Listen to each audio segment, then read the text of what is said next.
નમસ્કાર ખેડૂત મિત્રો, હું Kishor Desai, Shreeji agri clinic and farm consultancy Amreli marketing યાર્ડની અંદર. મિત્રો, આજે આપણી ત્યાં જે નેચરના ખેતીવાડીના નિષ્ણાંત એવા રાબડિયા સાહેબ જે રાજકોટથી પધારેલ છે અને આજની પરિસ્થિતિ જે ઊભી થઈ છે, હમણાં છેલ્લા 2-4 દિવસથી આપણે પેપરમાં વાંચીએ છીએ કે સુપર અલનીનો જે આ વર્ષે ક્રિએટ થયું છે, મતલબ બન્યું છે, તો વરસાદની થોડીક અનિશ્ચિતતા વધશે. મતલબ યુનિફોર્મ જે છેલ્લા 5 વર્ષથી જે આપણે વરસાદની જે ધારણા કરીને બેઠા હતા એવી શક્યતા ઓછી દેખાય છે.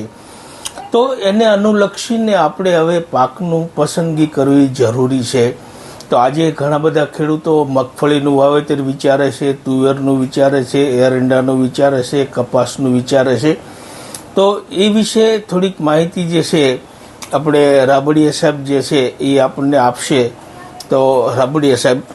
નમસ્કાર દોસ્તો, આ કિશોરભાઈ દેસાઈ અમારા જૂના મિત્ર અને પોતે એગ્રોનોમિસ્ટ છે, એગ્રીકલ્ચરના પોતે બી જાણકાર છે. પણ મિત્રો, જેમ કિશોરભાઈએ કીધું કે આ વખતે અલનીનોનું વરસ છે, દુષ્કાળ પડવાની સંભાવના છે. બીજા નંબરમાં આપણો કપાસ તમારો અમરેલી જિલ્લાનો મેઇન પાક હતો, એમાં બી છેલ્લા 3 વર્ષથી વળતર નથી. તો હવે ખેડૂતોને પૂરેપૂરું સારું વરસ થાય, પોતાની રોજીરોટી સારી મળે, સારી કમાણી કરે, તો સમયને અનુસાર હું પરિવર્તન કરવું પડે એ મિત્રો જાણવું પડે. નહીતર આપણે અહીં રહેશું અને વાર્તા કરતા રહી જશું. તો મિત્રો, હવે તમારે મગફળી ઉપર થોડું આવવું પડે. મગફળીમાં ઘણી વેરાયટીઓ છે, 120 દિવસ 130 દિવસ લે છે. તો જ્યારે નબળું વરસ હોય ત્યારે મગફળી તમારે 110 દિવસ થઈ પસંદ કરવાની છે. તો અરીનો કંપનીની ઓતરા વેરાયટી છે. આ ઓતરા વેરાયટી વિશે જાણવાનું છે કે 110 દિવસમાં પાકે છે. એ 12 ઇંચની જારીએ વાવવાની છે, એટલે કે એક ક્યારામાં તમારે 7 થી 9 લાઈન કરવાની છે. વીઘે તમારે 33 કિલો બિયારણ જોશે. બીજું ઓતરા માટે જાણી લેવાનું છે કે ઓતરા વેરાયટીનો દાણો સફેદ કલરનો છે, ટોટલી એક્સપોર્ટમાં જાય છે. એટલે ધારો કે 20 કે 22 નંબરના યાર્ડમાં 1200 ભાવ હાલતા છે, આના 1350 હાલતા છે. કાયમી 150 રૂપિયા પ્લસ આ ઓતરા વેરાયટીના હાલે છે. વીઘે ઉત્પાદન એનું એવરેજ 25 મણથી 40 મણ છે. જેવું તમારું ખાતરનું મેનેજમેન્ટ, જેવું તમારું જમીન, તો 25 થી 40 મણનું ઉત્પાદન છે, 110 દિવસે થાય છે. અને ભાવ ઊંચા મળે છે, એ ઘણા બધા ગોંડલના ખેડૂતો જાણે છે. બીજા નંબરમાં કપાસની અવેજીમાં તમારે બીજો પાક અત્યારે સૌરાષ્ટ્રનો બેસ્ટમાં બેસ્ટ ક્રોપ હોય તો મિત્રો તુવેર છે. તુવેરમાં ભી તુવેરની અંદર ભી જે જાત છે એ બહુ અગત્યની છે. આ અમારી અરીનો કંપનીની રેટિયો જાત છે, અમે છેલ્લા 2 વર્ષથી વેચીએ છીએ. આ વેલી પાકતી જાત છે મિત્રો, એ 160-70 દિવસે તૈયાર થઈ જાય છે. આ ફૂટવાળી આઈટમ છે. આનું ફૂલ છે એ ક્રીમ કલરનું છે. એ ભી વીઘે 20 થી માંડીને 30 મણ સુધીનું ઉત્પાદન થાય છે.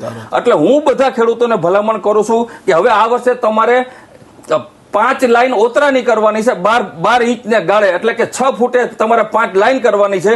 અને કિયારો થઈ જાય એટલે કિયારામાં દરેક પાડીએ તમારે આ વાવ્યા પછી 5 થી 20 દિવસે તુવેરનો દર 2 ફૂટ એક દાણો નાખી દેવાનો છે. 110 દિવસે તમારી ઓતરા તૈયાર થઈ જાય, 20-25 મણ 30 મણ થશે. અને ત્યાર પછી તુવેરને હાથમાં લેવાની છે, ખાતર પાણી નાખો, ખાલી દવાના 2 રાઉન્ડ કરો, તો તમારી ઈ તુવેર છે એ જાન્યુઆરીમાં તૈયાર થાય.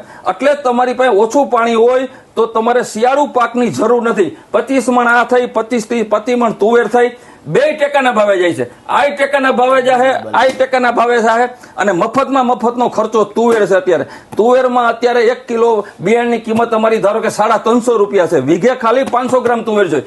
એટલે કદાચ તમારો વરસાદ થાવ દુષ્કાળ પડે ને કાંઈ ન થાય તો બિયારણનો ખર્ચો તમારે કાંઈ એમાં કઈ છે લાંબો નથી. અને જો પાણી થોડું ઘણું તમારી પાસે હોય, સપોર્ટ ઇરિગેશન હોય, તો તમારે શિયાળા પાકમાં તમે જે ચણા કે ઘઉં વાવો છો એમાં પાકે ઉત્પાદન નથી આવતું, એમાં 60% ખર્ચામાં જાય છે, 40% વધે છે. આમાં તમારા પૂરેપૂરા પૈસા વધવાના છે. આમાં કારણ કે 150 રૂપિયા ભાવ અને 20 મણ થાય તો 32,000 થયા. આમાં ખર્ચો તમારે કાંઈ નથી. 2-3 રાઉન્ડ અને સારા ખાતર નાખવાના છે. સેફટી વાળો પાક છે. 150 રૂપિયાથી ભાવ યાર્ડમાં કોઈ નીચે ગયો નથી. તો મિત્રો, આવા વર્ષે તમારે જો તમારું વરસને પાકું કરવું હોય કે આ ઉત્પાદન લેવાનું જ છે અને આપણે વરસ ગમે એમ કરીને સફળ બનાવવું છે, તો ઓતરા વેરાયટી મગફળીની વાવો અને હારે તુવેર વાવો. 2 વસ્તુ એકલી બી વાવી શકાય. ઓતરા એકલી વાવી હોય તો 7 લાઈન કરવાની, 12 ઇંચના ગાળા 7 લાઈન કરવાની. અને તુવેર એકલી વાવી હોય તો તમે 5 થી 6 ફૂટે દર 2 ફૂટ એક દાણો નાખીને વાવી શકો.